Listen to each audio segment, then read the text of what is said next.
Hey guys, how do you like that new intro? Not sure if you can tell, but it's a shot of the water bucket with plant trimmings, and I thought that I'd tape it because it looks cool.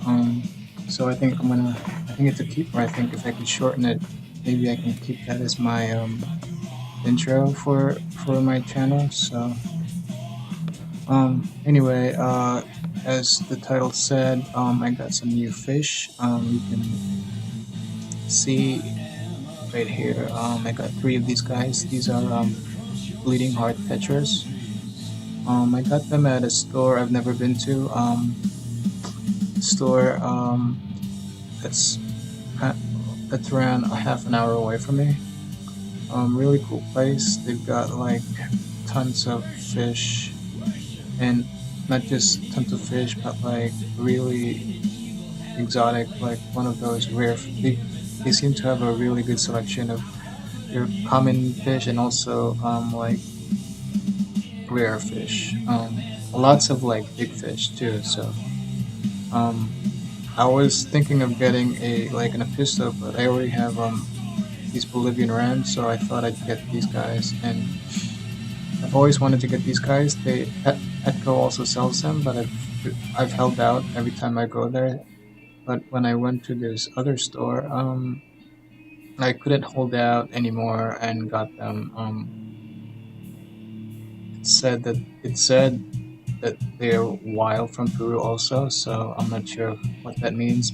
I guess they're from Peru. They're not like they're from the wild, so that's really cool. Also, I've had these guys for 5 days or so, and also like I've been. I'm not sure if you can tell in this video, but look how wild they go when I fed them that thing. They go buck wild. Like them moving around like this just shows, I think, is like confirms that they are really from Peru, because captive fish don't act like that. Like captive fish, like these guys, the Bolivian rams, I bet you that they're born in an aquarium, and they see a pellet and they act normal. They don't think it's a big deal. But these wild caught bleeding heart tetras apparently saw a pellet and just go buck wild on it. So, and one of them got also. It's gonna go cut to the one of the tetras here. One of the bleeding heart tetra. Look, this guy right here. It's got the whole pellet in its mouth. It's it's like trying to like it was trying to swallow the whole thing. Like a captive fish doesn't do that. Like these guys are wild. These guys are like from Peru, wild caught.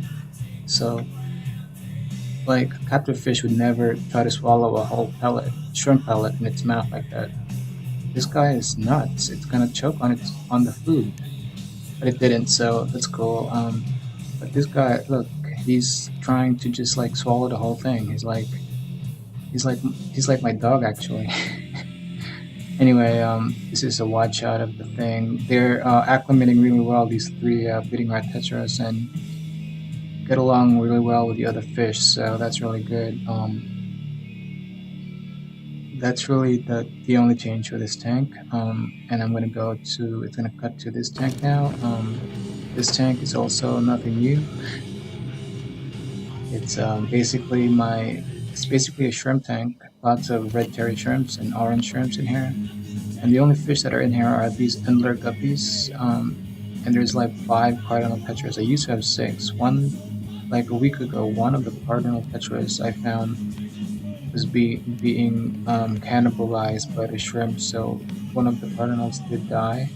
I'm not sure. Maybe I think it just died of overfeeding. Maybe not overfeeding on my part, but it's been like eating like baby shrimps. Like I think that's how it dies. It died.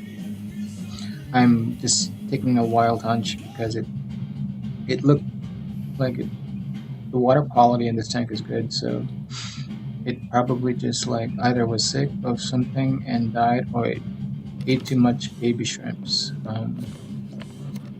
I'm also like, if you can, Also, the plants in this tank are doing well. You can see the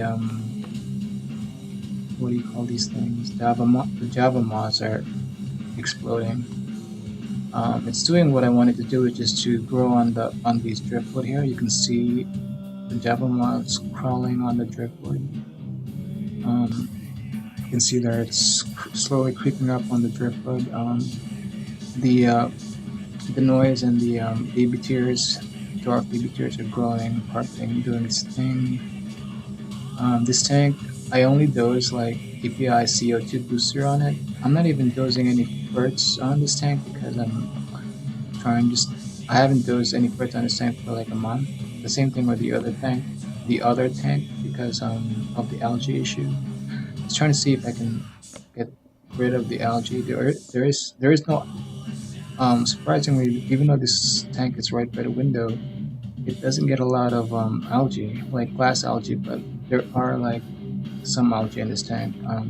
The other tank gets more algae than this tank, which is great. Anyway, this is these guys are just rambunctious bunch. That's all they do is just like chase each other. These guys, here are the red terry shrimps. They're just. Also the first thing was also to see these guys are actually the first thing was not the algae for this tank. It was for the shrimps. The shrimps are kind of breeding more without the ferts. That's what I've been noticing. I don't do ferts on the other tank because it does get a lot of algae. I'm not sure if you could tell, but the other tank does get a lot of algae, so I'm not using any ferts on any of my tanks. And this one, I'm not, even though it doesn't have algae, I'm not using ferts because of these shrimps. Even though they're fine with a little amount of ferts, I found from this experiment that they breed more without ferts. So that's it for this this uh, this update. Hope you guys have a good one. Until next time, bye.